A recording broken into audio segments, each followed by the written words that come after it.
All right, you guys, we are starting a new project today, a new unit on printmaking.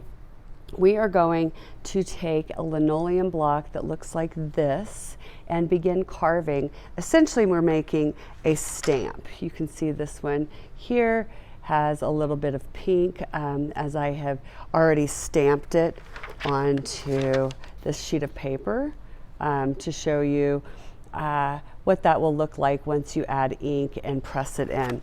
I got my design from this sheet here. This is clip art. I typed in Buddha clip art and printed it the size that I wanted. You are going to be using a piece of paper that is 4x6 because your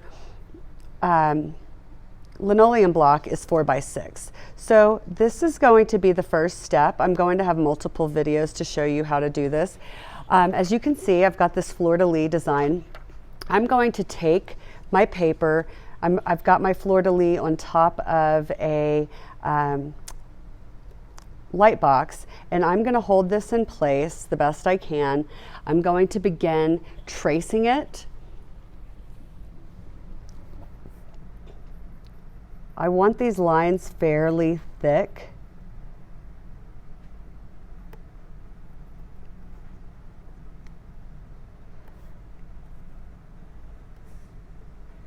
So I'm going to do the outside all around.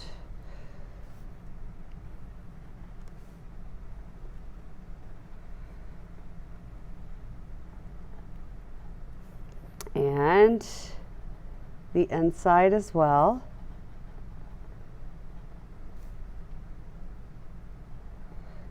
You want these lines thick because when you begin to cut your stamp, it's going to be extremely hard to keep it from you taking your linoleum cutters and cutting through this. It'll be really easy to mess up. And the one thing you cannot do is go back and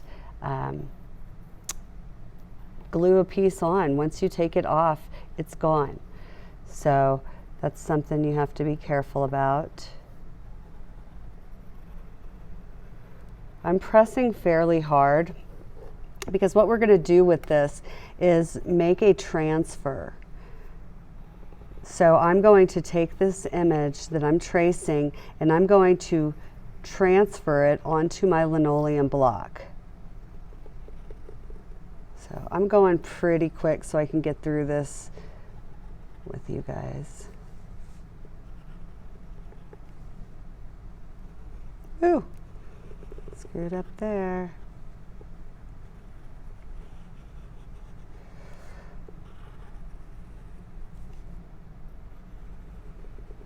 All right, because I made that mistake, I'm going to go erase it because I do not want that to transfer over. Hey, I do not need my light box anymore, so I'm going to move that out of the way. I'm going to take my image. This is called a transfer. I'm going to take my image. I'm going to flip it down, face down like this, line it up, and I'm going to take some type of object that I want to use. You can use anything that's fairly strong. I'm using this palette knife and I'm pressing without moving my paper. I'm pressing fairly hard so that this image will transfer over. So I should have the pencil of my image that transfers over like this. You can take a peek at it if you don't move your paper around to make sure you've got the whole thing. Okay. So I'm going to end up with something like this. That's about how far you may get today. You may decide, hey, I've gone this far. I'm going to take the next step. And your next step is going to be to Sharpie. You're going to Sharpie exactly what you see here. You want it to look like what you're going to leave. Everything that's black is going to be what's left. Okay, that's going to be the part that stays and is what will stamp.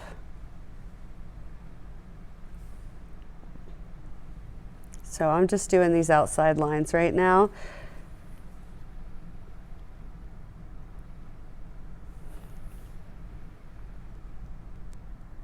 If your Sharpie begins to die, you can always, it'll come back. It just kind of gets a little weak. The ink stops flowing as well.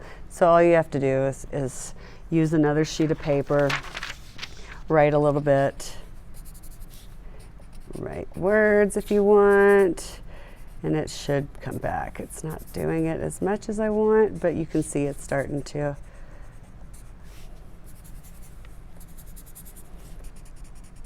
Okay. The more you play with it, write with it, it'll come back. It's getting darker. Okay, so I'm going to continue.